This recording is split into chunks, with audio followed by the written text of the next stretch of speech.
E assim mga que ainda gobyerno de Aruba Lomester toma uma posição relacionada com a recomendação do rapport de CFT entregar quase 3 semanas passadas ao governador e ministro de Finanças de nosso país. O governo agora Lomester informar a comissão se Aruba lo executar a recomendação e é tempo em qual lo cumprir.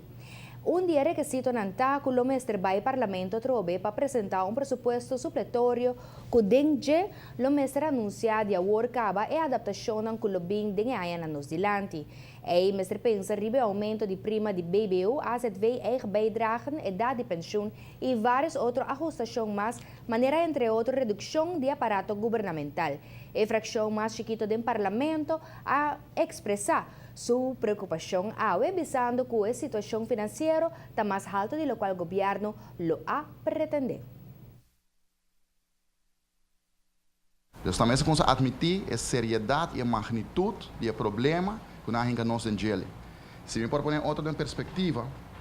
se boa agora que com Espanha também, que também é um país que tem problema, que a União Europeia vai ser a bailout, está na 72% hora que ela é desde o débito nacional, tem percentagem, hora que ela tem problema que a União Europeia vai ser a bailout. Então nós temos uma situação sumamente séria e nós constatamos, sin embargo, o governo está quieto sobre o tema, está queda baile onde dia, nós estamos com o primeiro-ministro vai Samoa, agora nós estamos em New York, na UN,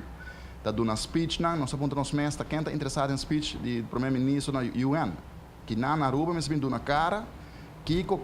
está passando, admitir com sério a situação está e quando vai enfrentar o problema aqui, sobre no final do dia, não supostamente, nós estamos onde na de economia, de qual book,